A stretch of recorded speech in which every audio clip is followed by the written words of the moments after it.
ഇത് ചേമ്പർ പൊടിയാണ്.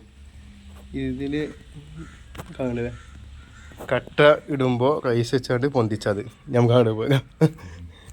അങ്ങനെ ഇവിടെ ചേമ്പർ പൊടി ഉണ്ട്. ബാക്കി അത് നമുക്ക് ഇവിടെ ഇടാം. നോക്കട്ടോ, ഇത് തന്നെ ഇത് അവിടെ 2 കക്കൂസയിൽ വരുന്നത്. ഇവിടെ പൊന്തിക്കാല. ഇനി ഒരു കട്ട വഹിച്ചേ ഒരു കോങ്ങിയിട്ട് പൊന്തിച്ചോളൂ. പിന്നെ ഇത് നമ്മൾ വേസ്റ്റിൻ്റെ ഇതാ വോൾസാണ് ഗല്ലിട്ട് വെച്ചേക്കാം.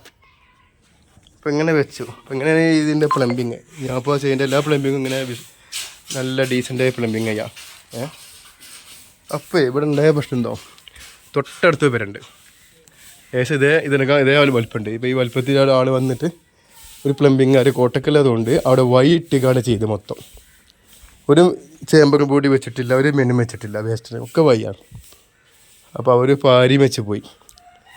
ഇങ്ങനെ വൈ വെട്ടി ചെയ്താലാണ് ശരിയാകുക. ഇങ്ങനെ ചേമ്പർ പൊടി വെച്ചാൽ ഇല്ല സാധനഗതി വന്ന് തങ്ങിക്കാണ്ട് ബ്ലോക്കാവും. അപ്പോൾ എപ്പോഴും പണി വരും. അപ്പോൾ വൈ ഇട്ടി ചെയ്യണമെന്നാണ് അവർ ആ പരി ചെയ്ത ആൾ പാര വെച്ച് പോയത്. എങ്ങനെയുണ്ട് പാര?